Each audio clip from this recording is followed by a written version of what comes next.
ले लीजिए भैया आपका ऑर्डर। ये वो ना बेटी है भैया मेरी, इसको ले डिलीवरी करता है। मजबूरी है भैया। ऐसे भी क्या मजबूरी भाई, इतनी गर्मी नहीं देख रहा क्या? बच्चों ले घूम रहा।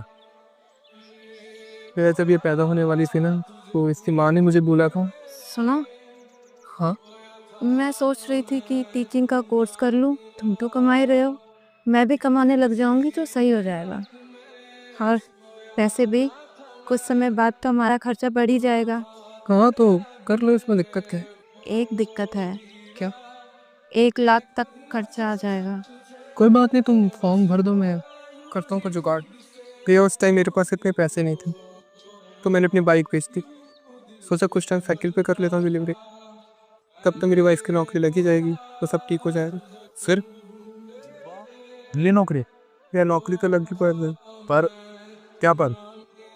एक दिन जब मैं घर आया काम से, तो मेरी बच्ची घर में अकेली सी, और साथ में था एक लेटर।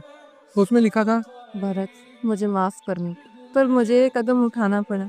मैं शादी से पहले एक लड़की से प्यार करती थी। उससे मेरी शादी नहीं हो पाई क्योंकि उसके घर वाले उसकी शादी एक टीचर से करवाना चाहते थे।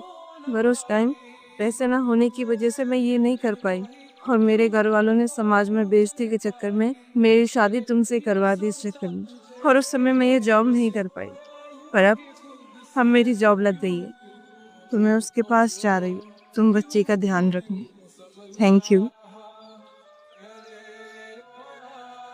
इसीलिए भैया मुझे अपनी बेटी को साथ रखना पड़ता है, उसकी देखभाल के लिए कोई है नहीं ना। तो आपने ढूंढा नहीं अपनी वाइफ को? भैया मैं तो उसके रास्ते का सिर्फ एक मोड़ था, एक जरिया था उसकी मंजिल तक पहुंचने का।